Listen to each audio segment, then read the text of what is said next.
sportive fédérale pour l'année 2025, toute l'importance de ces réunions pour pouvoir monter un dossier éligible et puis surtout vous dire de ne pas hésiter à poser vos questions, d'une part à Geneviève qui en a la responsabilité politique au niveau de la fédération et puis à la direction technique nationale qui peuvent vous accompagner également sur cette campagne. Voilà, je ne veux pas en dire beaucoup plus parce qu'il y a un certain nombre de slides à passer. Et ensuite, il y aura sans doute un certain nombre de questions. Donc, je vous souhaite à tous une très belle soirée. Je ne serai pas avec vous sur toute la soirée. Et puis, une très belle campagne PSF 2025. Merci. Merci Christian, merci pour ton intervention. Effectivement, nous allons démarrer cette campagne PSF 2025, donc une nouvelle campagne, une nouvelle mandature, une nouvelle campagne, avec d'autres personnes qui sont sur ces travaux. Alors, je ne sais pas s'il est là, il était inscrit, mais je voudrais saluer quand même Gérard Briot, et qui était pilote de tout le PSF sur la précédente mandature et la précédente encore d'avant, et vouloir dire combien je le remercie de m'avoir formé à cette tâche-là pendant la précédente mandature et de m'avoir permis de monter en compétences et de m'avoir laissé un petit peu les rênes de ce dossier. Donc, merci pour sa confiance. Et je ne sais pas s'il est là, mais Gérard, si tu es là, effectivement, reçois toute mon amitié et mes remerciements pour tout ça. Et je sais pouvoir m'appuyer sur son expertise aussi, et on sait tous s'appuyer sur son expertise si toutefois nous avions des interrogations, bien évidemment. Alors pour vous dire un petit peu qui travaille sur ce PSF, donc moi-même, je suis désolée, je commence par moi, votre serviteur, vice-présidente de la fédération, donc en charge de toutes les politiques publiques et dont le PSF fait partie. Également nouvellement élu au comité directeur, Olivia Minéo, qui est chargée de mission, donc sur le PSF également. Vous la connaissez peut-être pas, mais parce qu'elle arrive juste, elle est présidente du comité départemental du Poitou, et elle saura bien sûr se faire connaître pendant toute cette campagne. Alors, au niveau de nos techniciens, de notre direction technique nationale, Fabienne, qui pilote ce dossier également, que vous connaissez déjà tous, Emeric, qui est également conseiller technique national auprès de Fabienne, et nous avons également Hugo, qui est chargé de mission du PSF, donc qui est au siège de notre fédération, et qui vient prendre le dossier à la suite de Victor, qui était missionné jusqu'à présent et qui a quitté notre fédération ces derniers mois. Donc, Hugo travaille maintenant sur ce dossier. Donc, voilà, ça, ce sont vos interlocuteurs directs, si j'ose dire. Je remercie aussi la présence. Il y a quelques membres de la commission nationale PSF qui participent à ce webinaire. C'est important qu'ils soient là également parce que pour eux, le travail va démarrer dans quelques semaines et il est important qu'ils aient tous les tenants et les aboutissants, même si nous allons les réunir dans quelques jours pour leur expliquer la part de leur travail et leur mission très précise qu'ils vont avoir pour vous soutenir également dans vos dossiers. Donc ensuite, nous allons rentrer dans le vif du sujet de ce PSF 2025. Donc, comme vous l'a expliqué, alors bon, avant toute chose, voilà, un petit rappel quand même, en ce début d'Olympiade et de mandature. Voilà, c'est important qu'on vous le rappelle, même si vous allez dire que ça n'a pas un lien direct avec le PSF, mais ça fait partie de la vie fédérale et le PSF fait partie de la vie fédérale. Vous savez qu'il y a une grande enquête qui est ouverte jusqu'au 16 mars et on en profite ici de se voir un peu nombreux pour vous rappeler qu'il est important d'y participer. Elle est toujours ouverte, cette enquête. Elle prend 10 minutes de votre temps et c'est essentiel que vous y répondiez parce qu'on ne peut pas mener une politique de développement si on ne connaît pas bien nos structures. Donc, c'est important que vous y répondiez. C'est important de connaître vos attentes. C'est important de connaître vos ressentis. Donc, nous vous demandons vraiment de battre campagne, on l'a dit hier aux comités départementaux et régionaux, pour répondre à cette enquête. Donc, notez-le bien sur votre petit cahier que vous avez à côté de vous, là, en rouge, surligné en jaune. Dès que vous avez fini votre webinaire, si vous n'avez pas répondu à l'enquête, allez-y directement. Je vous remercie et au nom de la fédération, on vous remercie pour cet investissement. Alors, un petit rappel sur le PSF 2024, simplement pour vous rappeler que l'année dernière, nous avions eu une enveloppe attribuée de presque 910 000 euros, qui était décomposée en deux enveloppes distinctes, une enveloppe de 836 000, à quelque chose près à 100 euros près, qui est l'enveloppe de base du PSF pour répondre aux appels à projets. Plus, nous avions eu une enveloppe exceptionnelle, qui n'est pas renouvelée, bien évidemment, pour les animations vacances olympiques et paralympiques. Alors, je vais juste vous rappeler, si vous pouvez, je vous remercie de couper vos micros quand on vous réouvrira si vous avez des prises de parole à faire, mais ça permet d'éviter les bruits de fond. Alors, répartition de la subvention, donc nous devons, et ça c'est une exigence de l'Agence nationale du sport, ce n'est pas une exigence fédérale, exigence de l'État, nous devons attribuer 50% de notre enveloppe auprès des associations. Et le reste de l'enveloppe, ça, c'est nous qui déterminons 25% pour les comités départementaux et 25% pour les comités régionaux à un demi% près, pourcentage près. L'année dernière, nous étions tout à fait dans les clous pour respecter ces quotes-parts. En 2024, il faut savoir que nous avons quand même étudié 396 projets. Quand on dit projet, ce n'est pas des dossiers, c'est des actions. 396 actions. Il y avait eu 24 dossiers spécifiques, projets spécifiques de vacances olympiques, paralympiques.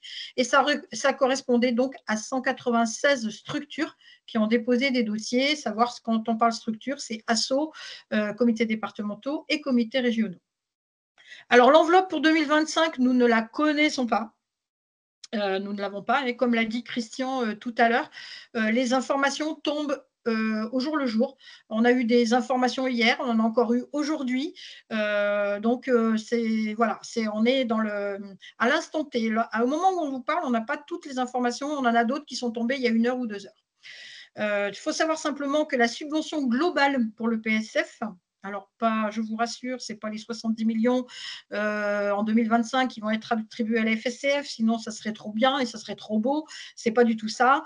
Donc, ça sera 70 millions le PSF sur l'ensemble de toutes les fédérations.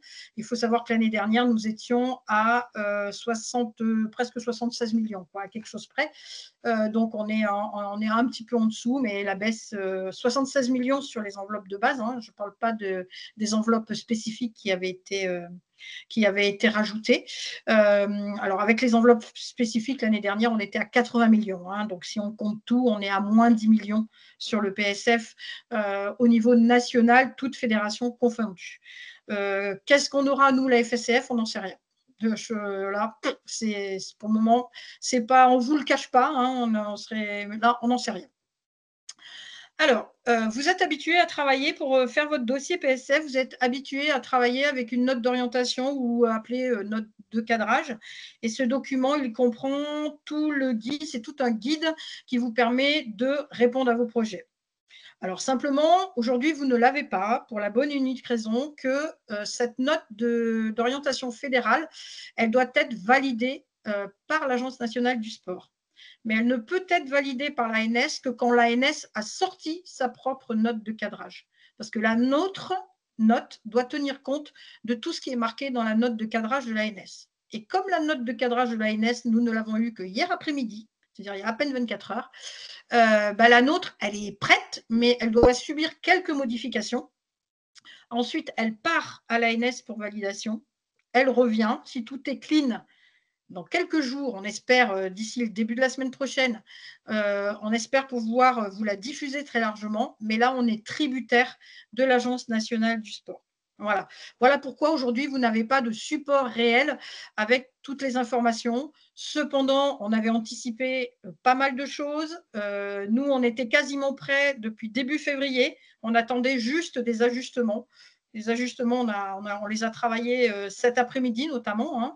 Et voilà, on attend maintenant la validation de l'Agence nationale du sport pour pouvoir vous diffuser la totalité du document.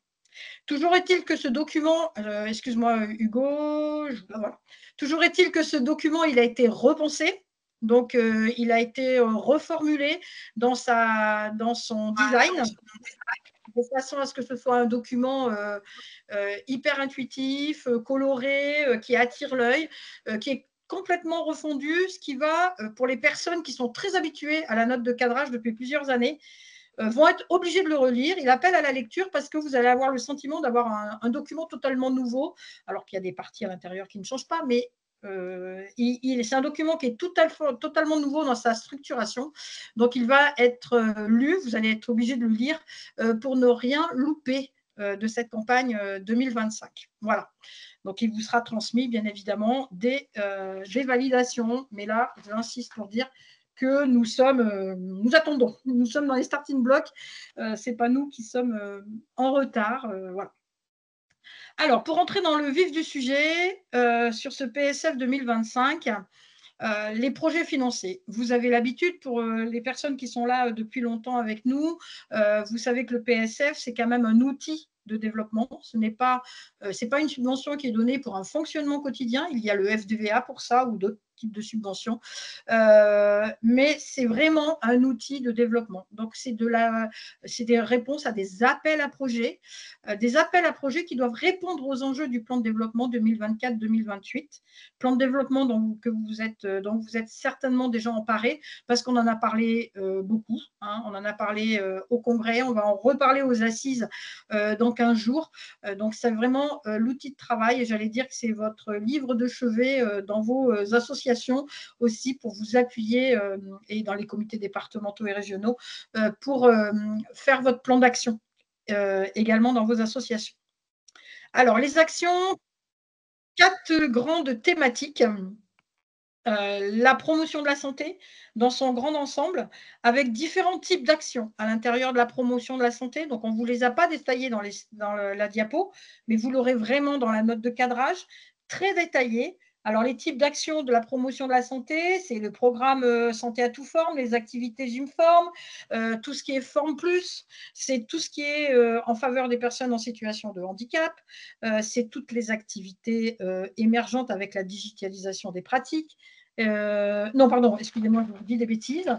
Voilà, j'ai sauté une page. Donc, c'est le développement des activités physiques, Forme Plus, Gymform et promotion de la santé dans son ensemble. Vous verrez que sur la note de cadrage, vous aurez les 4 grandes thématiques qui apparaissent. Vous aurez les types d'actions que vous pouvez mettre dans chaque thématique. Mais en plus, on vous a aidé en vous mettant une liste d'actions, d'exemples d'actions que vous pouvez mettre en place. Donc ça, c'est un peu nouveau. C'est un guide, en fait, pour vous aider et trouver, si vous êtes un petit peu coincé sur des idées, si ça se trouve, vous allez dire, ah ben tiens, cette action-là, je la fais et je vois qu'elle est dans les exemples, donc elle est subventionnable. Voilà, on vous a vraiment fait un guide avec des exemples d'actions qui peuvent vous permettre de vous aider dans votre recherche. Cela dit, j'ose espérer que vous êtes déjà, que vous n'attendez pas le PSF pour inventer des actions quand même, enfin, que vous n'attendez pas la rédaction de votre dossier. Ensuite, la grande thématique suivante, c'est le développement de la pratique non compétitive à destination de tous les publics. Alors, tous les publics, pardon, j'ai été trop vite tout à l'heure, c'est toutes les actions en faveur des personnes en situation de handicap, c'est toutes les activités émergentes et la digitalisation des pratiques. Donc, ça, c'est tout ce qui est nouveau, un peu comme système de pratique. C'est également le développement de la pratique, ça passe aussi par le renforcement du réseau territorial, la multi-activité et l'éveil de l'enfant, et toutes les pratiques ouvertes à tous les publics, et notamment les plus éloignés de la pratique. Et quand on parle des publics les plus éloignés de la pratique, c'est dans tous les domaines. Voilà, c'est vraiment dans le sens large du terme. Vous avez la troisième thématique importante, le développement de l'éthique et de la citoyenneté. Donc, ça englobe un certain nombre d'actions, et notamment tout ce qui concerne la responsabilité sociétale et environnementale dans toutes ses composantes, c'est-à-dire la santé, enfin le sanitaire, hein, suite à des constats sanitaires, des constats environnementaux et des constats sociaux. Donc, toutes les actions que vous pouvez mettre dans ce domaine-là, l'insertion par le sport, les outils d'engagement éco-responsable, etc., etc. Et vous avez la quatrième grande thématique qui est l'inclusion des publics éloignés de la pratique. Donc, ça, c'est tout ce dont toutes les actions que vous pouvez faire pour permettre à tous les publics de pratiquer. Ensuite, Hop, alors, si vous voulez bien, alors, je vois qu'il y a des questions. Si vous voulez bien, on répondra à toutes les questions, même celles qui sont écrites. Après le webinaire, on a tout un temps dédié à la réponse aux questions. Alors, les règles générales pour les associations. Donc, soyez vigilants parce qu'il y a petite modification par rapport à 2024. Donc, les associations peuvent déposer jusqu'à 2 actions. Donc, elles pourront déposer une 3e action si les conditions sont respectées, à savoir, elles comptent minimum 200 licenciés et plus au moment du dépôt du dossier. Et au moins une des actions concerne un des dispositifs fédéraux prioritaires, à savoir la promotion de la santé, le développement de la multi-activité et l'inclusion des publics. Donc voilà, ça c'est une petite nouveauté par rapport à 2024. Donc l'année dernière, c'était des associations qui avaient jusqu'à 100 licences et cette année, c'est jusqu'à 200 licences. Donc ça, c'est une règle imposée également, donc jusqu'à 2 actions, voire une 3e. Alors, alors, attendez, je ferme, j'ai les questions qui apparaissent au fur et à mesure. Donc, autre règle générale pour les associations. Donc, les associations doivent être affiliées à l'FSCF, c'est la moindre des choses. Avoir souscrit à minima 30 licences au moment du dépôt du dossier. Ça ne change pas par rapport à 2024.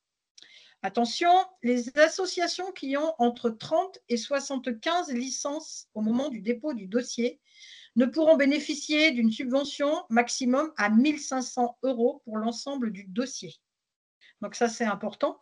Donc si vous avez jusqu'à 75 licenciés, vous ne pourrez pas prétendre à une subvention supérieure à 1 500 €. Donc ensuite, alors les règles communes à toutes les structures, alors ça, c'est que ce soit CDCR ou association. Attention aussi, petit changement. Les structures peuvent financer leur action par une subvention. Celle-ci ne doit pas représenter plus de 75% du budget total. C'était 80% en 2024. Alors attention si vous avez commencé à construire vos budgets. Donc là, ça va vous impliquer de travailler sur les cofinancements. Donc, bon, 75%, c'est déjà pas mal. Si vous sollicitez une subvention de 2 000, ça reste quand même une subvention à hauteur de 1 500 €. C'est déjà une participation conséquente du PSF. Les montants minima des subventions. Donc, 1 500 € par bénéficiaire et par an pour l'ensemble de la demande. C'est-à-dire que si vous faites un dossier avec 2 actions, la totalité des 2 actions doit être au minimum de 1 500 €. Si vous êtes en zone rurale, revitalisation rurale, ou si vous êtes dans un bassin de vie de population, minimum 50% de la population est en zone rurale, ou si vous êtes dans une interco classée, ayant signé un contrat de relance et de transition écologique, donc le CRTE, le seuil est descendu à 1 000 €. D'accord? Alors, le petit conseil qu'on peut vous donner, c'est que faites attention à ces minima. Parce que si vous faites une demande de subvention vraiment au minimum, vous prenez le risque éventuellement d'avoir une action qui est rejetée pour non-éligibilité, et auquel cas vous êtes en dessous des 1 500 €, et donc auquel cas c'est tout votre dossier qui est rejeté. Voilà.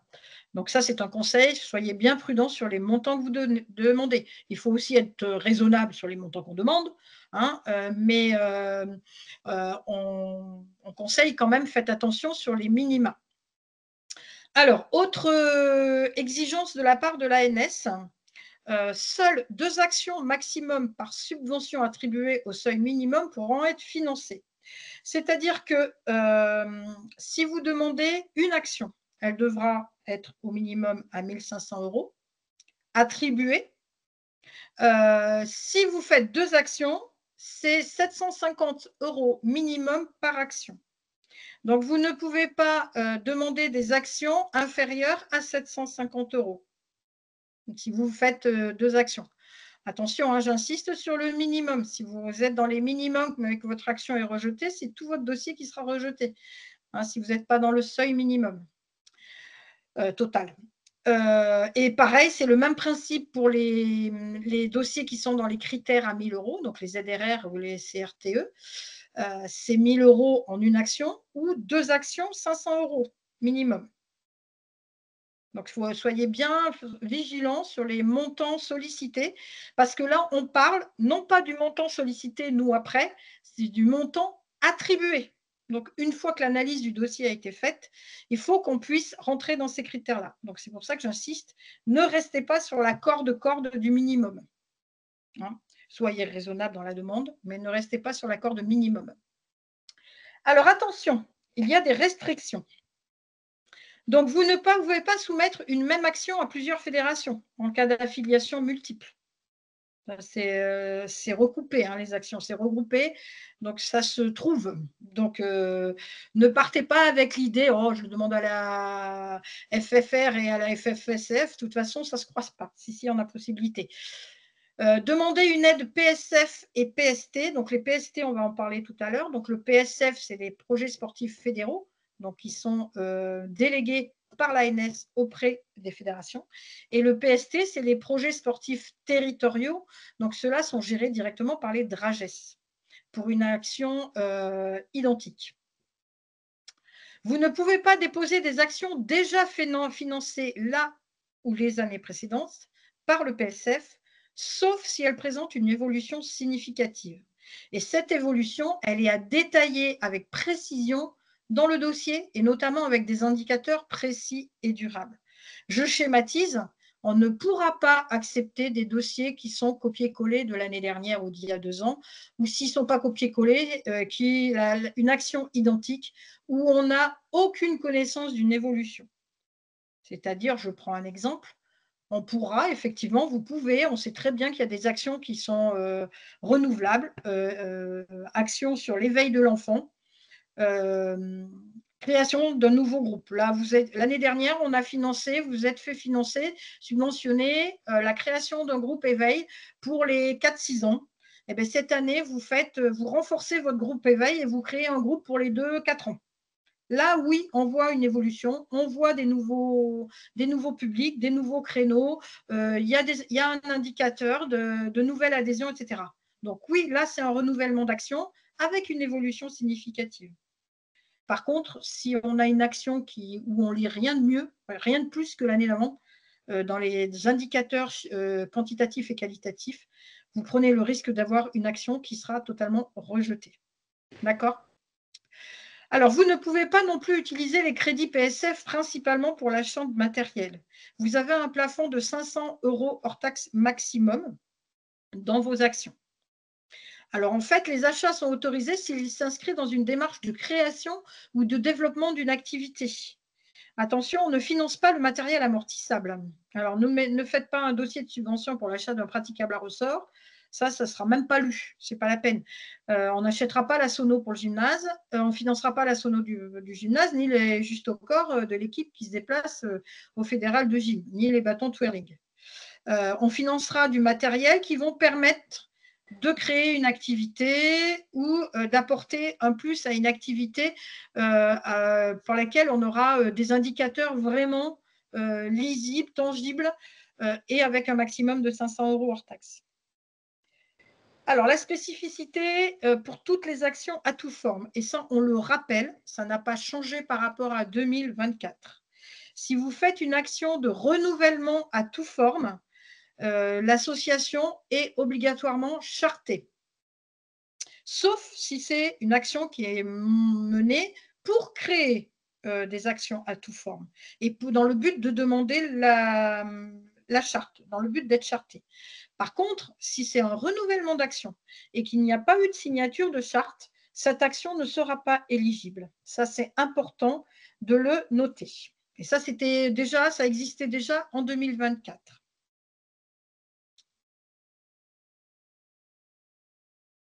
Alors, donc là, je vais laisser la parole à Hugo, il me semble.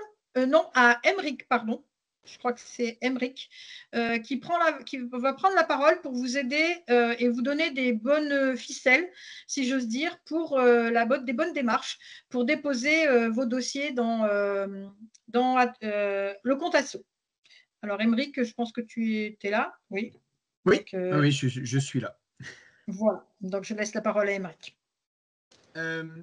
Bonjour, bonsoir à toutes et à tous. Effectivement, je vais essayer de vous donner quelques tips, quelques outils et méthodes pour pouvoir rédiger votre dossier de subvention de la manière la plus judicieuse et la plus simple, entre guillemets, possible. Et je vais commencer juste en disant que, évidemment, nous sommes à votre disposition pour vous accompagner euh, en cas de besoin. Et en tant qu'association, n'hésitez surtout pas à solliciter vos comités départementaux. Les comités départementaux sont les premiers interlocuteurs des associations et donc ils sont à votre disposition, j'y reviendrai tout à l'heure, pour vous accompagner dans la construction de ce dossier, cette demande de subvention PSF, mais aussi éventuellement pour le relire avant que vous le déposiez. J'y reviendrai tout à l'heure. Avant même que la note de cadrage et la note d'orientation PSF soit sortie, vous pouvez dès à présent, évidemment, mettre à jour l'ensemble de vos documents administratifs sur votre compte asso, c'est-à-dire votre projet associatif, vos PV d'AG, votre bilan financier de votre association, voilà, les comptes de résultats, les rapports d'activité. Vous pouvez vous pouvez d'ores et déjà toiletter un petit peu votre compte asso de manière à ce que vous n'ayez plus à y revenir et que tous les documents soient conformes à la demande de l'ANS. Et je pense notamment, de ce point de vue-là, par exemple, à mettre à jour vos RIB. On a tous les ans des retours sur nous, la plateforme de suivi des dossiers Osiris, des RIB d'associations ou de comités départementaux régionaux qui ne sont pas conformes. Donc, jusqu'à ce que la plateforme soit ouverte et que vous puissiez déposer les dossiers, vous pouvez mettre à jour vos documents administratifs. Quand la note de cadrage va être sortie, alors évidemment, on vous invite à prendre connaissance de cette note de cadrage et du dossier avec les différents champs d'action qui sont précis, qui ont été présentés tout à l'heure par Geneviève avec les grands axes, promotion de la... Enfin, voilà, je ne vais pas y revenir, mais la promotion de la santé, etc. L'inclusion des publics, le développement de la pratique non compétitive, etc. Et de voir pour vous ce qui est intéressant pour votre association pour que ça ait un impact dans le développement de votre structure. Ensuite, évidemment, déterminer quelles actions vous souhaitez faire financer et leur nature. Et de ce point de vue-là, l'objectif, c'est bien de financer des actions qui vont vous permettre de vous développer, ou créer du développement, à la fois pour votre association, mais pour la fédération. Et donc, du coup, il faut que vous soyez très précis par rapport à ça, sur le fait que vous soyez en capacité de mener ces différentes actions. Et donc, de définir les objectifs, les moyens, les ressources que vous avez, que ce soit les ressources RH, les ressources budgétaires, financières, les ressources temporelles, les publics que vous souhaitez impacter. Quelle typologie? Est-ce que c'est mixte? Est-ce que c'est principalement femmes? Est-ce que c'est les publics qui sont éloignés? Est-ce que c'est les personnes en situation de handicap? Et de le mettre en perspective, notamment de ces moyens et ces ressources que vous avez dans votre structure.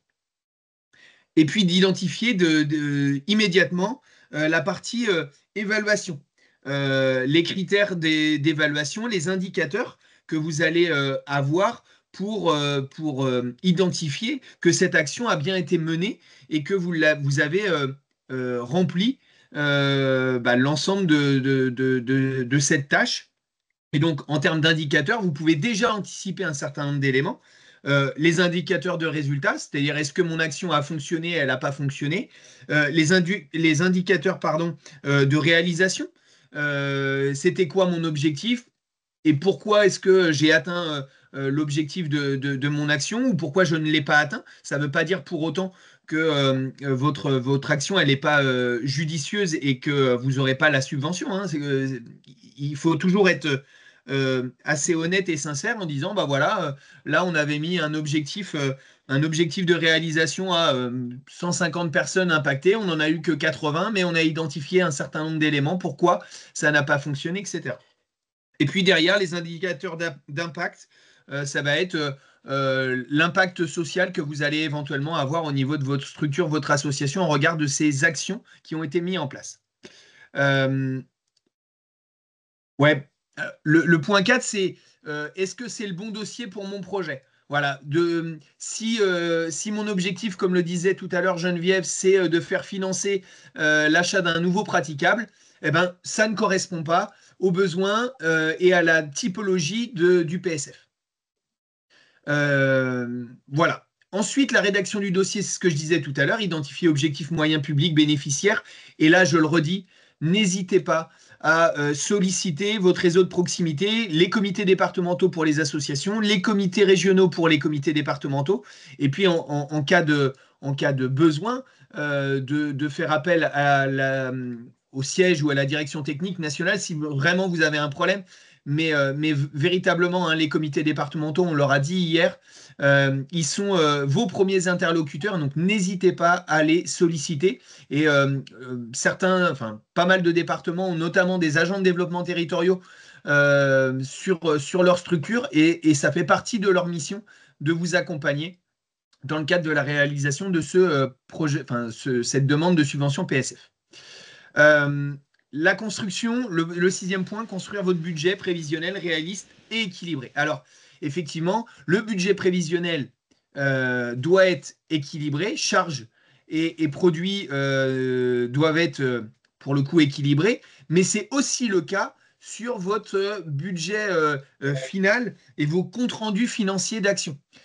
Et de ce point de vue-là, c'est l'équilibre, ça doit être avant la partie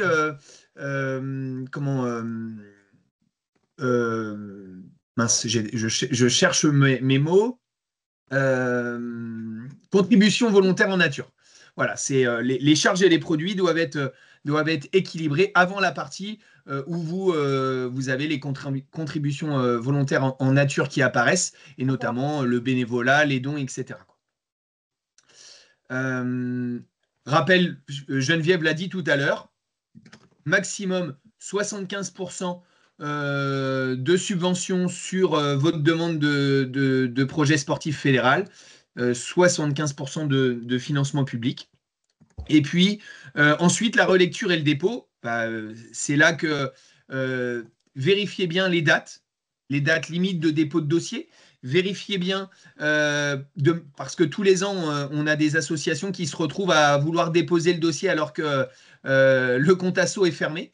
Et puis, effectivement, comme je le disais précédemment, de ne pas hésiter à faire relire votre dossier de manière à ce que vous soyez certain d'être éligible. Et puis, dernier point, parfois, il vaut mieux, alors le plus est l'ennemi du bien, parfois, il vaut mieux faire moins de projets, mais très aboutis et ayant un vrai impact sur le développement et en termes d'impact social sur votre structure, plutôt que de multiplier le nombre de projets qui, pour le coup, quand nous, on les analyse et qu'on les étudie, ne sont pas forcément cohérents et n'impactent pas réellement les associations ou le développement du territoire. Voilà pour ces tips d'accompagnement. Dernier point, juste, tous ces éléments, vous allez évidemment les retrouver sur le site internet. Je pense que Hugo, tu y reviendras tout à l'heure, mais vous retrouvez sur le site internet dans Fédération, Structure FSCF et Projet Sportif Fédéral un certain nombre d'informations, des guides, un CERFA, et notamment la notice d'accompagnement pour une demande de subvention qui est réalisée par l'ANS. Voilà. Merci Aymeric. Donc maintenant, on va passer à comment écrire un CERFA, enfin comment remplir son CERFA sur la demande de PSF. Donc on va faire un zoom sur 3 items. Alors pourquoi on explique un peu comment remplir un CERFA? Parce que de trop nombreuses associations remplissent leur CERFA d'une manière qui n'est pas optimale pour que les personnes, donc il y a des personnes de la commission qui vont lire votre dossier, puissent le comprendre d'une première lecture et ensuite vous donner la subvention que vous avez demandée. Donc on va d'abord commencer sur l'intitulé du projet. Donc l'intitulé du projet, c'est quand même important, c'est-à-dire que c'est les premiers mots que la personne va lire de votre projet. Donc, il faut qu'il soit précis, concis et qui reflète l'essence du projet. Donc, on a mis quelques exemples en dessous. Donc, par exemple, le développement du sport pour tous en milieu rural. Voilà, on comprend quel est le public qu'on va toucher, dans quel lieu. C'est simple, c'est efficace. Donc, n'hésitez pas à faire des projets, à des intitulés de projets qui soient clairs et simples. Ensuite, on va passer à l'item objectif, donc que vous retrouvez aussi dans le CERFA, dans la rubrique numéro 6 du CERFA. Donc, il est important de définir des objectifs clairs et mesurables. Ils vont vous servir quand vous allez réaliser votre projet et en même temps quand vous allez faire l'évaluation de votre projet. Donc, c'est un point extrêmement important de votre dossier qui doit être réfléchi. Et donc, il faut privilégier une forme avec des phrases courtes et des points. Voilà, souvent, de nombreuses associations préfèrent expliquer comment l'association vit au quotidien, mais on n'est pas dans ça aujourd'hui dans le PSF. Il faut que ça soit des phrases claires, simples, qui expliquent le projet et donner des objectifs de réussite par rapport à celui-ci. Donc ici, vous avez quelques exemples. Donc, voilà.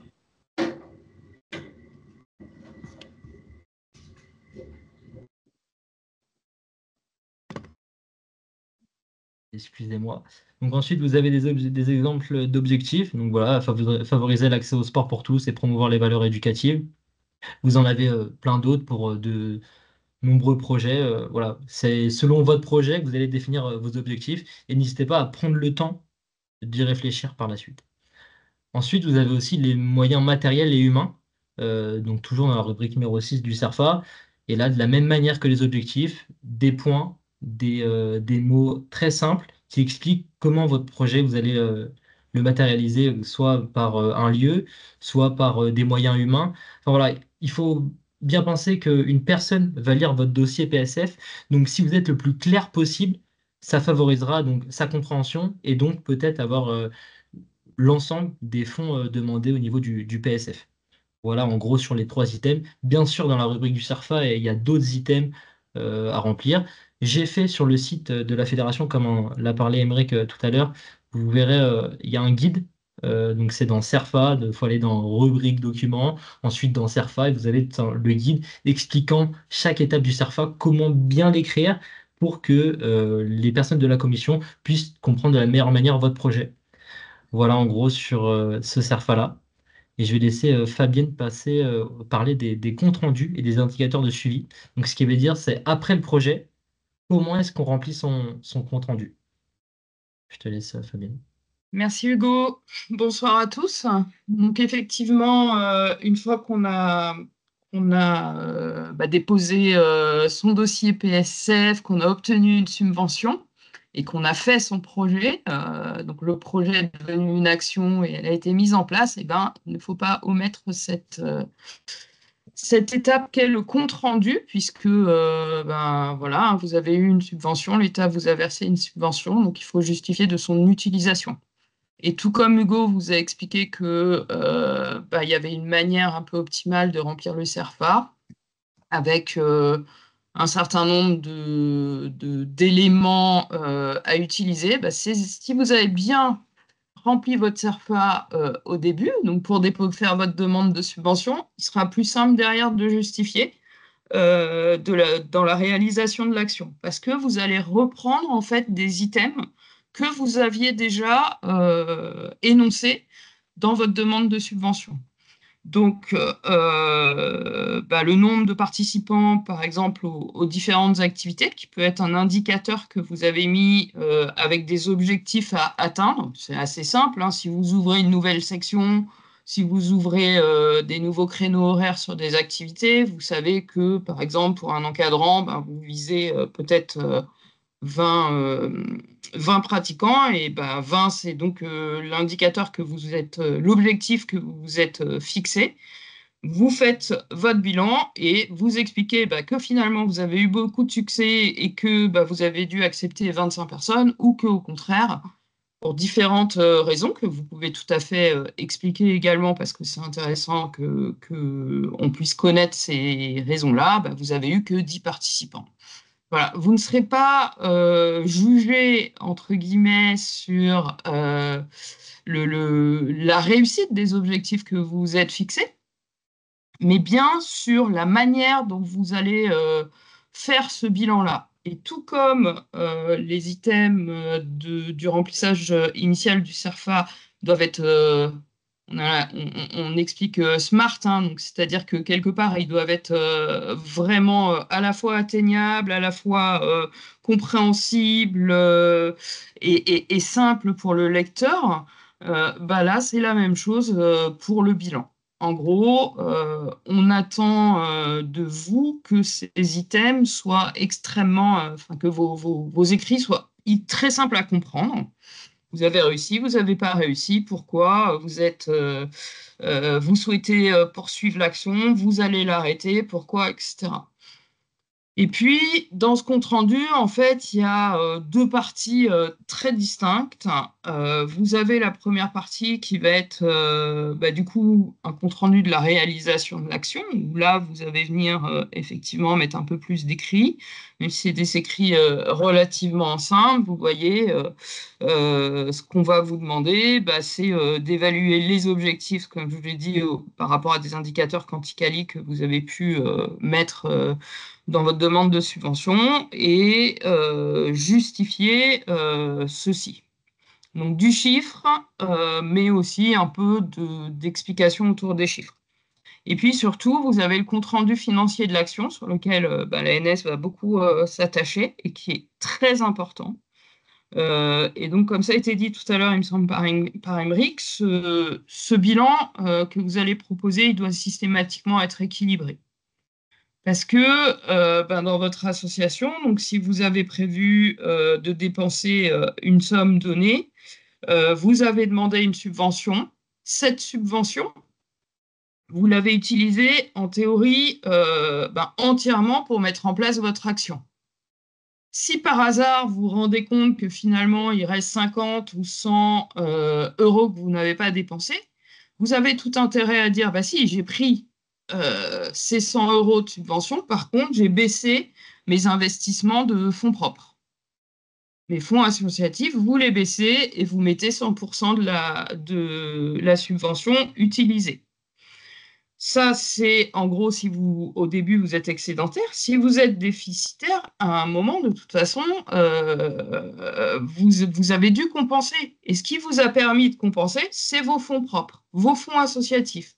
Donc là, clairement, vous allez remonter votre montant fonds associatif qui vient de vos cotisations, qui vient possiblement de la buvette ou d'autres événements que vous avez pu réaliser et qui vous permettent d'avoir des fonds propres. Et ça, vous allez venir équilibrer, du coup, votre budget en ce sens.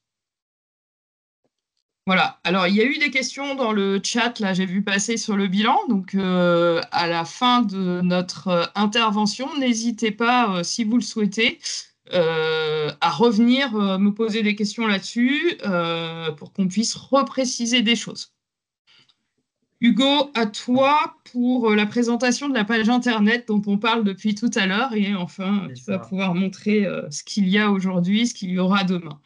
Exactement. Donc, tout ce qu'on vient de vous parler, il y a un endroit où tous les documents sont, où il y a toutes les informations. Donc, c'est sur le site de la fédération. Donc, vous tapez FSCF, Fédération Sportive Culturelle de France. Vous allez dans la rubrique Fédération, Structure FSCF, et ensuite Projet sportif fédéral, PSF. Donc ici, vous avez une description du PSF, et le plus important et ce qui vous intéresse le plus, c'est quand même les documents qu'on vous y a mis dedans. Donc vous avez le plan de développement, certains guides, donc les guides voilà, sur le compte asso, si vous n'avez jamais fait de demande, vous avez tous ces guides-là pour comprendre comment déposer son dossier, comment faire sa demande, comment saisir son compte-rendu financier, donc ce qu'on vous parle, ce dont vous a parlé Fabienne tout à l'heure. Et voilà, donc vous avez l'ensemble des éléments. Vous avez le guide pour remplir la rubrique 6 du CERFA, donc ce que je vous ai présenté en étant beaucoup plus complet que ce que je viens de faire là. Et donc après, vous avez aussi la note d'orientation. Donc là, aujourd'hui, on a la note d'orientation PSF 2024, mais prochainement, comme l'a évoqué Geneviève, voilà, dans la semaine prochaine, normalement, on déposera la note d'orientation PSF 2025. Donc vous avez aussi des informations, tout type d'informations. En tout cas, c'est vraiment la rubrique où, si vous avez une question par rapport au PSF, c'est là où vous devez aller pour rechercher l'information. Ou si vous pouvez aussi m'envoyer un mail à PSF On verra l'adresse mail ensuite dans la suite du diaporama. Voilà. Merci Hugo, Fabienne et Emeric. Donc, alors, on va enchaîner. Alors, on va repartager. Alors, en ce qui concerne les bilans, là, je vois il y a des questions qui passent sur les dates. Alors, je l'ai écrit, je l'ai répondu par écrit, mais vos actions doivent être réalisées pour le PSF 2025 entre le 1er janvier 2025 et le 30 juin 2026. J'insiste sur le 2026. Vous avez 18 mois pour réaliser l'action. Le 30 juin étant la date butoir pour déposer votre compte rendu. Donc, n'attendez pas le dernier moment pour réaliser votre action. Bon, vous êtes relancé une fois, deux fois, trois fois, mais si vous ne déposez pas vos comptes rendus, vous prenez le risque de devoir restituer partiellement ou totalement les fonds qui vous ont été attribués. Soyez vigilants avec ça. Sachez qu'à la fédération, et ce n'est pas que la fédération, mais à la fédération, encore l'année dernière, on a plusieurs structures qui doivent restituer à l'ANS le montant de leur subvention, que ce soit partiellement ou totalement. Donc, c'est plutôt dommage si c'est surtout parce que je ne réponds pas aux obligations de dépôt du compte rendu, surtout si l'action est réalisée. C'est quand même dommage. Alors, ce qui est important à savoir, alors on reprendra, il y avait différentes questions auxquelles on a répondu par écrit, mais qui peuvent intéresser beaucoup de monde.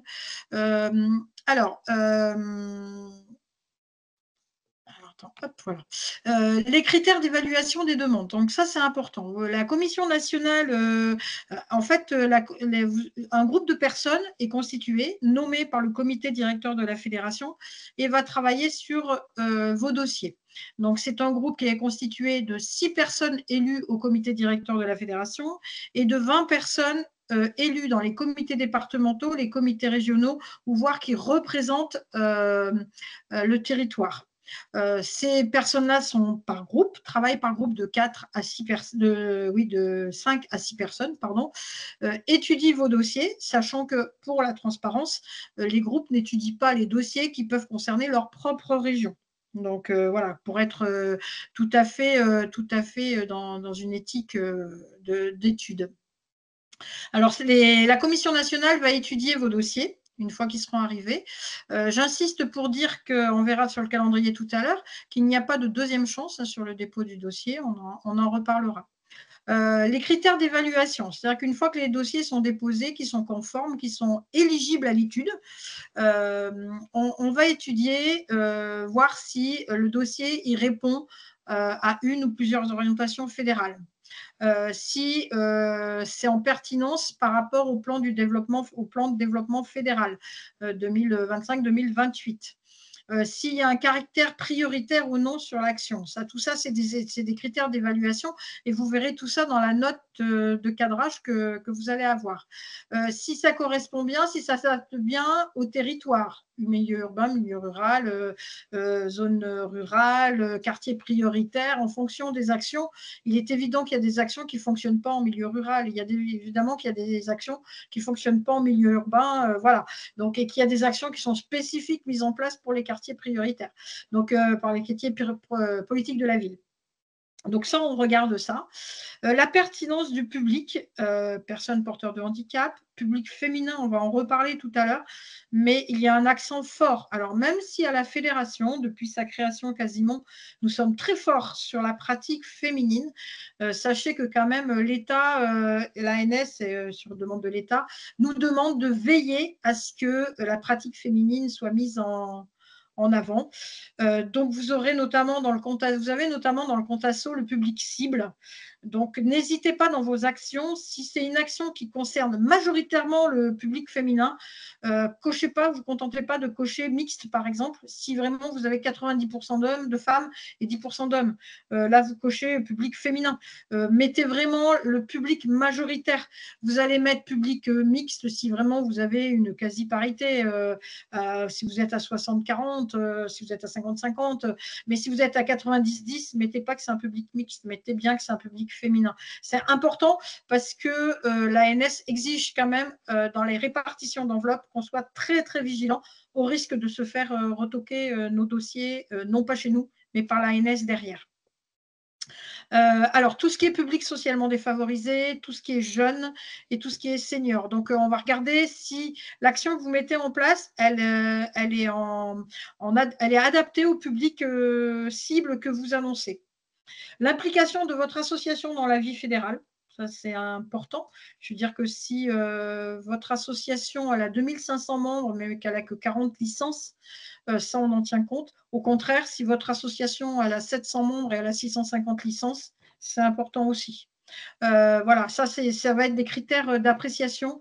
Sachez que le PSF de la FSCF, il est destiné à financer des actions FSCF, il n'est pas destiné à financer des actions des autres fédérations pour les associations qui sont multi-affiliées. On demande l'avis de votre comité départemental. Pour les associations, on demande l'avis au comité départemental. Les comités départementaux reçoivent vos dossiers et on leur demande un avis motivé, un avis détaillé sur vos actions, sur votre association, et on en tient compte dans notre étude.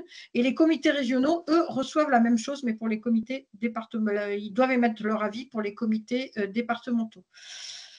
Et justement, alors on a bien assisté hier auprès de vos comités départementaux que avant de déposer, il est important que avant que vous déposiez vos dossiers sur le compte asso, vous ayez l'avis du comité départemental pour être sûr de ne pas tomber à côté, de ne pas passer à côté. On a tous les ans, on a des dossiers qui sont quasiment pas lus, qui sont barrés, parce que ce n'est pas du tout dans la cible. On a des dossiers qui arrivent pour des actions, on a eu des dossiers qui arrivent pour des actions 100% culturelles. Le PSF, ça ne subventionne que le sport. Donc, il faut faire attention à ça. Et donc, si vous avez un doute, rapprochez-vous de votre comité départemental ou de la fédération, des interlocuteurs PSF. Mais votre comité départemental, c'est quand même votre interlocuteur territorial en premier lieu. En premier lieu. Et là, on a insisté hier auprès de vos comités. La pertinence des moyens humains et matériels mis en œuvre, on va voir si c'est réaliste quand même. Si c'est une action qui va concerner 30 participants et que vous nous mettez 6 ou 7 salariés, bon, voilà. Ou le contraire, c'est une action qui va concerner 200 participants mais qui a un salarié et 3 bénévoles, on se dit que voilà, ça va être compliqué de la mettre en œuvre. Donc, on regarde tout ça. La pertinence du budget prévisionnel, ça, franchement, ne négligez pas les budgets prévisionnels, le cofinancement, l'apport de fonds propres. Regardez bien vos budgets. Ne nous faites pas des budgets prévisionnels qui sont supérieurs au budget global de la structure. Parce que le budget global de la structure, on l'a, nous, dans le compte asso, vous le déposez. On vous demande de le déposer. Et malheureusement, ça arrive. On a des budgets prévisionnels d'une action qui est supérieure au budget total de la structure. Donc, faites attention à vos budgets prévisionnels. On ne doit pas avoir de budget prévisionnel déficitaire, ni de budget prévisionnel excédentaire. Un budget prévisionnel déficitaire, l'action sera rejetée parce qu'on considère que de toute façon, même si on vous donne la totalité de la subvention que vous demandez, vous ne pourrez pas le réaliser, vous êtes déficitaire. Donc, ou alors, rajoutez des fonds propres, faites quelque chose. Si vous avez un budget qui est excédentaire, eh bien, de toute façon, on va regarder, mais on n'ira pas au-delà de l'excédent que vous présentez. Si vous faites un budget excédentaire de 500 €, eh bien, on va éventuellement regarder votre dossier, mais en tout état de cause, votre subvention, elle va être cassée. Elle va être parce que si votre budget il est excédentaire avec les subventions, ça veut dire que vous n'avez pas besoin autant d'argent que vous en demandez. Donc, faites attention à votre budget prévisionnel. Il faut que ce soit un budget aussi prévisionnel réaliste. Un budget de 70 ou 80 000 € pour une action qui concerne 20 personnes ou 30 personnes, c'est pas légitime. Et le contraire aussi. Donc ça, on regarde les budgets prévisionnels. Et sachez que dans la Commission nationale, nous avons des spécialistes qui regardent bien ça. La pertinence des indicateurs d'évaluation, faites attention, depuis l'année dernière, dans le compte asso, vous devez mettre des indicateurs qualitatifs et quantitatifs par ordre de priorité. Donc, répondez-y de manière sincère. Parce que de toute façon, sinon, nous, on va passer beaucoup de temps sur ce dossier-là. Et puis, ce n'est pas forcément un bon point parce que vos indicateurs ne seront pas réalistes par rapport à l'action que vous nous présentez. Voilà. Donc, ça c'est important. Alors, attention, vos dossiers sont tous étudiés s'ils sont éligibles de manière administrative. Vous avez des critères d'éligibilité administratif dans le compte asso. On va en reparler tout à l'heure. Mais il y a des priorités. Ah, tiens, priorité, Hugo, il faudra que tu corriges le titre. Tu vois, pourtant on l'a lu et relu, mais alors, on va regarder notamment l'évolution de votre association. Si on voit que vous êtes en perte durable de licence sur les 2, 3, 4 dernières années, bon, maintenant, il ne faut plus nous parler de Covid parce que le Covid, c'était il y a 5 ans et que maintenant, on est passé au-delà de ça. On va regarder les pertes de licence. Si tous les ans, on a de la perte de licence depuis 2, 3, 4 ans, ça va être aussi un critère de priorité du dossier. Ça ne veut pas dire que votre dossier est rejeté. Attention. Il est étudié, il est évalué. Par contre, dans l'harmonisation et dans l'arbitrage, c'est un critère dont on tient compte. Si vous avez dû reverser tout ou partie de votre subvention de l'année d'il y a 2 ans, parce que là, on est sur les subventions d'il y a 2 ans, vous ne serez pas prioritaire sur l'attribution des subventions. Ça ne veut pas dire, là aussi j'insiste, que vous aurez 0. Mais dans l'arbitrage, on en tient compte. Si vous avez été en retard sur le dépôt des comptes rendus de réalisation financiers, c'est-à-dire qu'au 30 juin 2024, c'est-à-dire il y a 10 mois, enfin 8 mois maintenant, vous avez dû déposer vos comptes rendus des subventions obtenues en 2023. Donc, si vous avez été en retard, c'est-à-dire que si vous avez fait l'objet de relance de la part de la fédération, donc de l'ANS, ça sera un cas d'absence de priorité sur l'attribution de la subvention. En cas d'absence d'utilisation de la subvention PSF perçue durant les années antérieures, donc si vous avez dû restituer les fonds, bien évidemment, vous ne serez pas prioritaire. Ça veut dire que les actions des années antérieures, vous ne les avez pas faites. Donc là, forcément, ça veut pas dire que ça veut dire que vous n'avez pas pu mener à bien votre boulot, votre travail de développement. Donc, on en tient compte également. Sachez, et j'insiste, je vous l'ai dit en introduction, que le PSF, c'est vraiment un outil de développement. On doit voir vraiment qu'il y a quelque chose qui, ce n'est pas forcément des pentes qui sont comme ça. Ça peut être une pente qui est comme ça, mais ou légèrement, à 10%, à peine, mais, ou à 5%. Mais on voit qu'il y a un travail qui est fait. Et bon, il peut y avoir des accros, mais ça doit repartir. Donc, soyez bien vigilants dans tout ça. Ça, on tient compte de ça. Alors, avant de passer au calendrier, j'ai vu passer une question sur les priorités. À l'inverse, donc, je crois qu'il y a une question qui dit, à l'inverse, s'il y a une augmentation durable des licences, bien sûr qu'on en tient compte et qu'on regarde, effectivement, et que dans l'analyse, quand on n'est pas sûr de nous, on dit, mais attendez, à dossier identique, cette association-là, elle perd des licences, mais cette association-là, depuis 4 ans, elle ne fait qu'augmenter. Et puis qu'elle a 80% de ses adhérents qui sont licenciés à la FSCF. Donc, c'est des critères d'évaluation, bien évidemment. Alors, je ne sais pas, avant de passer au calendrier, je ne sais pas s'il y a des questions sur les critères d'éligibilité. Émeric et Fabienne, je ne sais pas si vous avez regardé. S'il y a des questions qu'on peut traiter à l'oral qui peuvent intéresser tout le monde. Je ne sais pas, là, je suis en train de répondre à Françoise, mais sinon, je ne sais pas. On essaye de répondre au fur et à mesure, là. Il y avait une question sur les. Je pense que Fabienne, c'est sur ça qu'elle répond, sur les BAFA et Canficep et formation AF. Oui. Alors, les formations. Ouais, donc là. Oui. Sachez que les formations. Juste parce que j'ai déjà répondu un peu à Françoise, donc si tu veux, je poursuis pour dire que, en fait, quand vous faites un projet, on comprend tout à fait que vous avez besoin par moment de mettre en œuvre des formations. J'ouvre une section sur une nouvelle activité, il va bien falloir que je forme un animateur à un moment. Donc, vous allez nous présenter dans la demande de subvention PSF le projet dans sa globalité. Et la formation, elle est nécessaire dans la globalité du projet. Donc, il n'y a aucun souci là-dessus. Par contre, par rapport à ce que dit François, je viens repréciser le fait qu'on est sur du projet sportif. Donc, le PSF, c'est l'Agence nationale du sport qui, en gros, fournit un budget. Donc, si le BAFA, c'est complexe, Après, tout ce qui est un peu, on va dire, qui peut passer sous du séjour sportif, vous pouvez nous le mettre.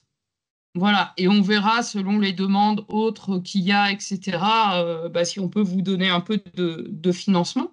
Mais on est là, normalement, vraiment pour générer du développement dans vos activités sportives et pour dire, là, si je finance ce projet-là, on peut imaginer qu'à N+1, N+2, ça va générer X licences en plus. Et donc, ça va permettre l'autofinancement de ce projet pour l'association. Et quelque part, ça ramène aussi quelques subsides pour le comité départemental, le comité régional et le national. Et c'est bien l'objectif de tout ça. Donc, je ne sais pas si c'est clair, Geneviève, si tu veux rajouter des choses. Oui, moi je vais schématiser en disant que les plans de formation sont essentiellement subventionnés auprès des comités départementaux et comités régionaux, la formation en tant que telle. Et je rejoins Fabienne quand elle dit il peut y avoir une ligne de formation dans votre budget de l'action, mais elle ne doit pas être prépondérante. On ne doit pas avoir que ça et elle doit pas, dans la ligne budgétaire, elle n'est pas majoritaire. J'ai vu passer une question sur alors les BAFA, oui, clairement, les BAFA ne seront pas subventionnés par le PSF. Hein. Ça, c'est à mon sens, c'est clair. J'ai vu passer des questions sur la FICEP, le camp FICEP, sur Solidaire. Alors, c'est pareil, en tant que tel, le PSF, il ne va pas subventionner que ça. Si c'est une action globale, par exemple, de recrutement des bénévoles, d'action, de prise de responsabilité, ça peut se discuter. Encore que ça, c'est des actions, souvent, c'est des actions plus dédiées aux comités départementaux et aux comités régionaux. Voilà, donc la formation, c'est vraiment très particulier au sein des associations et c'est plus dédié au CD et au CA. Enfin, si je me permets, faites attention de ne pas faire des actions prépondérantes de formation. Et sur le camp FICEP, vous avez souvent, ça ne coûte pas grand-chose, je pense, il y a souvent des subventions nationales qui viennent, voire régionales ou départementales. Donc, il faut aussi, dans votre projet, que vous imaginiez, ça ne sert à rien de venir financer un projet qui est déjà financé par ailleurs, privilégier des choses qui sont pas déjà financées, quoi. Voilà, ça aussi... Il arrive que les comités départementaux, par exemple, nous font des dossiers de développement de la prise de responsabilité ou de formation. Et dedans, ils vont mettre aide aux structures pour les départs en camp FICEP ou en solidaire, etc., etc. Donc, on va considérer que déjà, votre comité départemental ou votre comité régional, ils vous aident déjà dans cette démarche. Donc, on ne va pas financer 2 fois la même action. Et ça, on le regarde. Hein. On regarde les projets des départements, des régions par rapport aux associations. Ça, c'est consulté. Alors, le calendrier. Parce qu'on va avancer un petit peu parce que vu l'heure. Alors, normalement, on espère pouvoir ouvrir la campagne la semaine prochaine, donc la semaine du 17 mars. Alors, on espère, parce qu'il y a encore des allers-retours administratifs à faire, et notamment l'autorisation d'ouvrir le compte asso. Ce n'est pas nous qui décidons d'ouvrir le compte asso, c'est bien l'ANS. Donc, on attend d'abord qu'ils aient validé notre note et ensuite qu'ils nous autorisent à ouvrir le compte asso. Donc là, on est tributaire de l'ANS. Alors, si tout se passe bien, si on arrive à ouvrir le 17 mars, enfin la semaine du 17 mars, vous aurez jusqu'au 17 avril minuit pour déposer vos dossiers. Vous n'aurez pas 3 minutes de plus ou 3 heures de plus ou un jour de plus. Donc, si vous avez oublié de déposer votre dossier le 17 avril à minuit 2, ce n'est pas la peine de pleurer, de venir nous voir. On ne réouvrira pas le compte asso qui sera fermé automatiquement. Donc, n'attendez pas le dernier moment, c'est tout pour déposer votre dossier. Ne prenez pas le risque de le déposer à 23h45 et de prendre un bug Internet, une rupture de réseau, parce que là, on ne pourra rien pour vous malheureusement derrière. Donc, faites attention à ça. Alors, le 17 avril, c'est un dimanche. Que je dise pas, non, c'est un jeudi, pardon, c'est un jeudi, donc c'est en pleine semaine, donc faites attention à la date. Donc, la Commission nationale étudiera vos dossiers jusqu'au 23 mai. Et le 24 mai, donc, ça sera la clôture, nous, de l'étude des dossiers. Et toute la Commission nationale se réunit en présentiel au siège pour faire l'harmonisation. C'est-à-dire que là, on connaîtra l'enveloppe totale qui nous est attribuée par l'ANS et on sera obligé de faire des arbitrages parce qu'on a une enveloppe et on ne pourra pas donner ce qu'on n'a pas. Donc, voilà. Et le 5 juin, le comité directeur national statuera sur cette proposition que fera la commission nationale, et puisque c'est le comité directeur national qui valide les enveloppes proposées à l'ANS. Ensuite, c'est envoyé à l'ANS et c'est l'ANS qui valide définitivement et qui met en paiement directement. C'est pas, vous ne recevez pas de l'argent de la part de la FSF, vous recevez des fonds de la part de l'ANS. Voilà. Donc ça, c'est pour le calendrier. Donc faites attention à cette date, marquez-la en rouge, surlignée en jaune sur votre calendrier.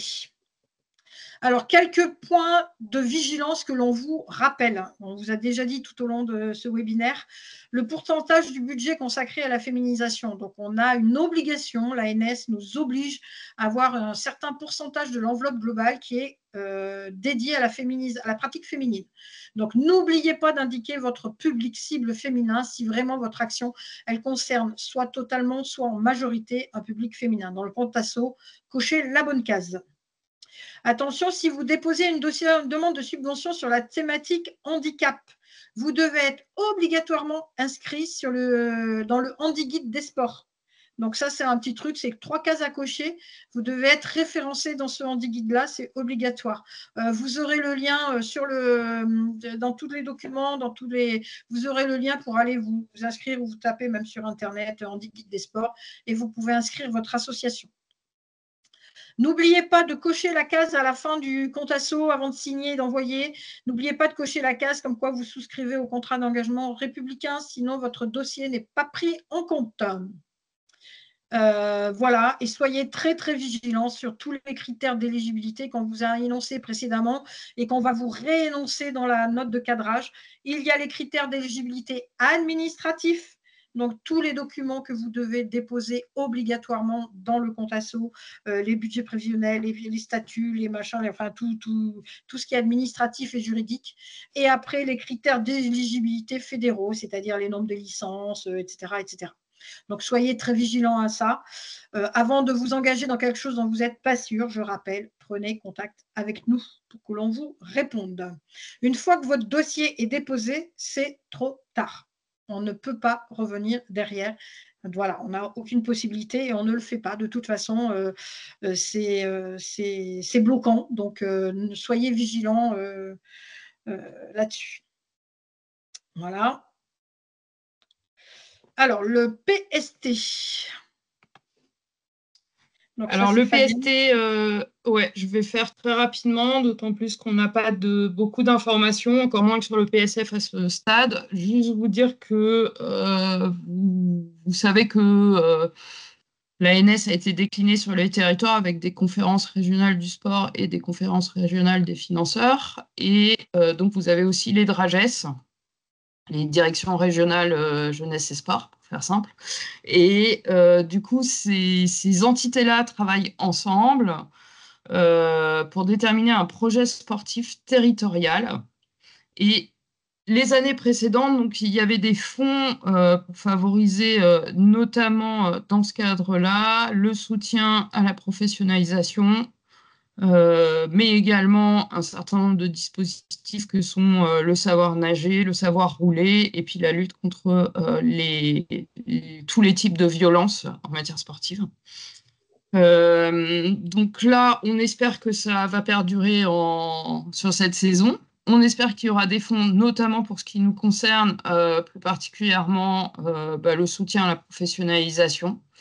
Donc, ça veut dire que vos structures peuvent demander d'être aidées sur un emploi généralement qui va faire du développement, qui va permettre en gros de développer votre structure. Vous avez pour certains bénéficié d'emplois socio-sportifs l'année dernière. On espère aussi qu'ils vont se poursuivre. A priori, oui.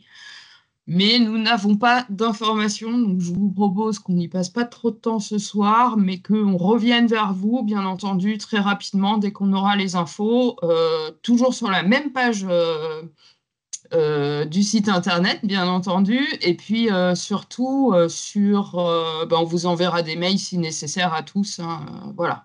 On mettra ça aussi. J'espère que vous avez tous, vous lisez tous la lettre d'information de la fédération qui paraît grosso modo tous les 15 jours. Et donc, c'est là où on passe toutes nos infos aussi. Donc on fera bien entendu un article sur cette lettre d'info. Voilà. Alors, on arrive à la page des questions et on a déjà répondu, je pense, à pas mal de questions par écrit. Je ne sais pas s'il y a des mains levées. J'en ai pas vu, a priori. Il y a Françoise qui nous pose beaucoup de questions. Allez-y, Françoise, vous pouvez prendre la parole. Elle est pénible, mais elle a un petit peu l'habitude du dossier. Non, pas du tout. Non, je voudrais juste revenir sur le compte-rendu. Parce que l'année dernière, on a failli passer l'arme à gauche. Parce que, en fait, il a fallu qu'on le dépose 2 fois. Et ça a été très compliqué. Donc, est-ce qu'il y a vraiment un process bien décrit dans les aides? Parce que vraiment, ça a été très, très compliqué, hein. On a vraiment eu des soucis. Hugo, je te laisse répondre. Est-ce qu'il y a des choses d'indiquer dans tes documents? Non, il n'y a pas de process. Après, on peut en créer un, il n'y a pas de souci. En fait, vous avez fait 2 bilans parce que vous avez fait un bilan intermédiaire pour déposer. Non, pas du tout. Non, vous avez déposé 2 comptes rendus. Bah, écoutez, le même 2 fois, sur 2 endroits différents. Ok. Et on s'est fait bouler par l'ANS parce qu'on l'avait déjà déposé une fois et qu'eux ne le voyaient pas apparemment. Ok. Alors, je ne sais pas, c'est pas moi qui m'en occupe, mais il a été déposé à 2 endroits différents. D'accord. Bah, écoutez, on peut faire une note explicative pour vous aider à remplir le compte rendu.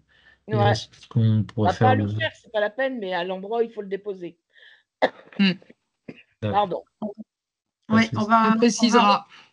On va le reprendre ça et Ouais, on va regarder comment on peut vous aider dans ce domaine-là. Par contre, il ne faut pas hésiter hein, à nous contacter sur le sujet parce que c'est vrai que les comptes rendus, on avait eu quelques retours effectivement l'année dernière sur le dépôt du compte rendu parce que c'est pas forcément quand on ouvre le compte asso, ça nous met vous avez des comptes rendus à déposer, mais on ne sait pas trop bien où les déposer, ça c'est clair. Mais voilà, ok, on se note la question, Hugo, Fabienne et Émeric pour pouvoir peut-être faire un guide pour déposer des comptes rendus.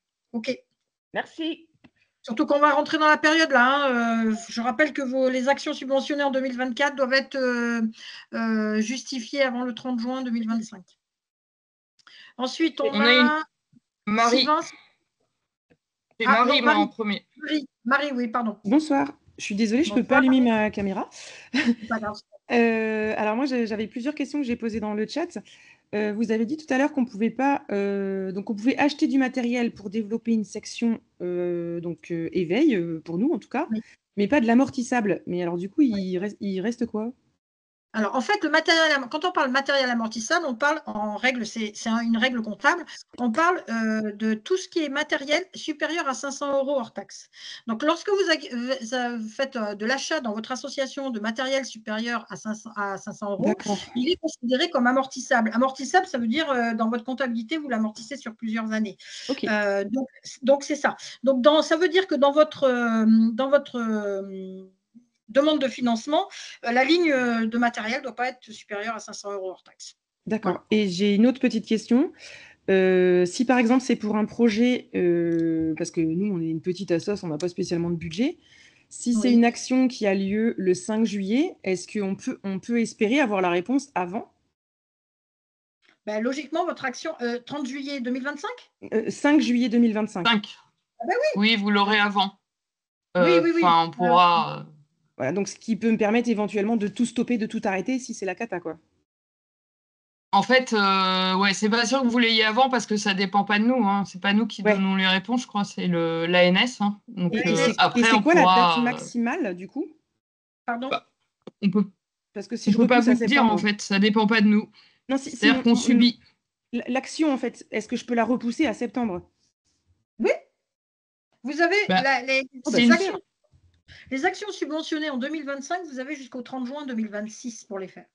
Ah voilà, c'était ça qui me manquait. Ok, bah super.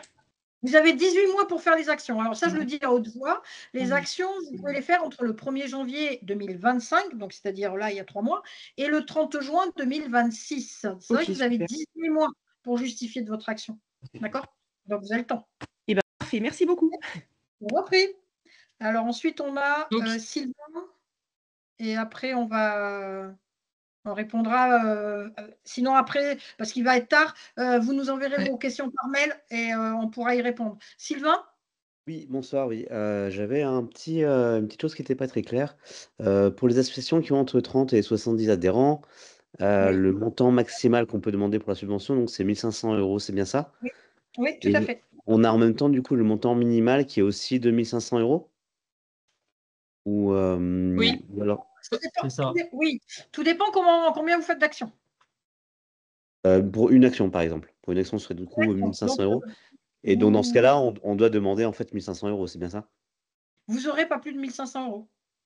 D'accord, donc Vous pouvez demander plus, hein, mais vous n'aurez pas plus de 1 500 €. D'accord, très bien. D'accord? Ok. Vous avez un plafond de 1 500 € si vous avez moins de ces 75 licences. D'accord, très bien. Ok. OK?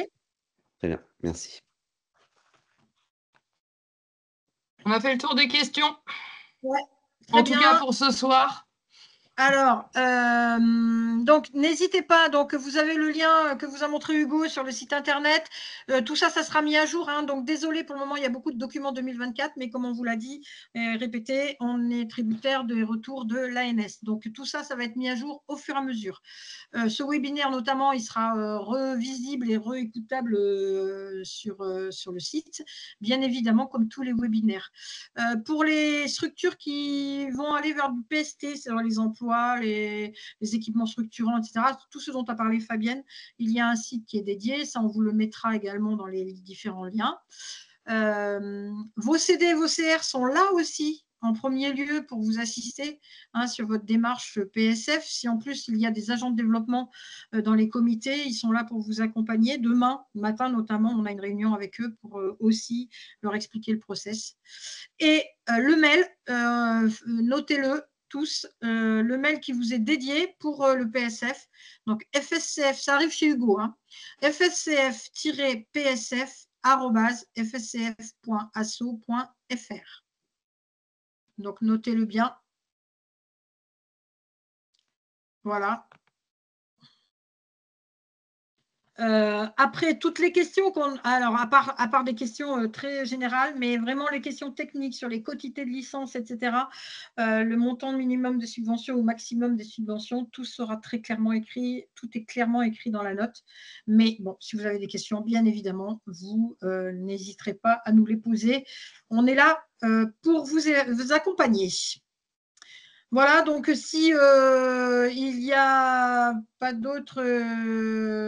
alors, attendez, juste une dernière, là, Nathalie. Et puis après, on s'arrête. Nathalie Fraboulet? Oui, allez-y. On n'a pas de micro, Nathalie.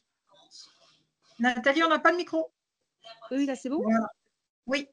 Et donc, en fait, nous, on a plus de 200 licenciés. On est toujours plafonné à 1 500 €, quelle que soit l'action? Mais non, si vous avez plus de 200 licences, ouais. Donc, vous n'êtes pas plafonné à 1 500 €. C'est plafonné à 1 500 € aussi, c'est ça? Non. Si vous avez plus de 200 licences, vous n'êtes pas plafonné à 1 500 €. D'accord. Les plafonds 1 500 € au niveau fédéral, c'est jusqu'à 75 licences. Et après, par contre, si vous déposez qu'une action, vous devez demander minimum 1 500 €. D'accord. C'est pas un plafond, c'est un seuil. Il n'y a pas de plafond après? Si, quand même. Non. Ah, d'accord, ok. Vous n'avez pas de plafond. Bon, après, c'est l'analyse du dossier qui parle, hein, mais d'accord. Voilà. Vous pouvez très bien nous demander 20 000 € sur une action. Hein. Vous pouvez, vous avez le droit. Voilà. non, mais c'était, voilà, j'ai compris. Ok. Non. Je vous en prie. Bien, très bien. On va se quitter là. Je vous remercie beaucoup pour votre attention parce qu'il y a eu beaucoup de questions. Donc, ça veut dire que vous vous préoccupez de ce sujet qui a son importance. Nous sommes désolés encore pour ce décalage dans le temps sur cette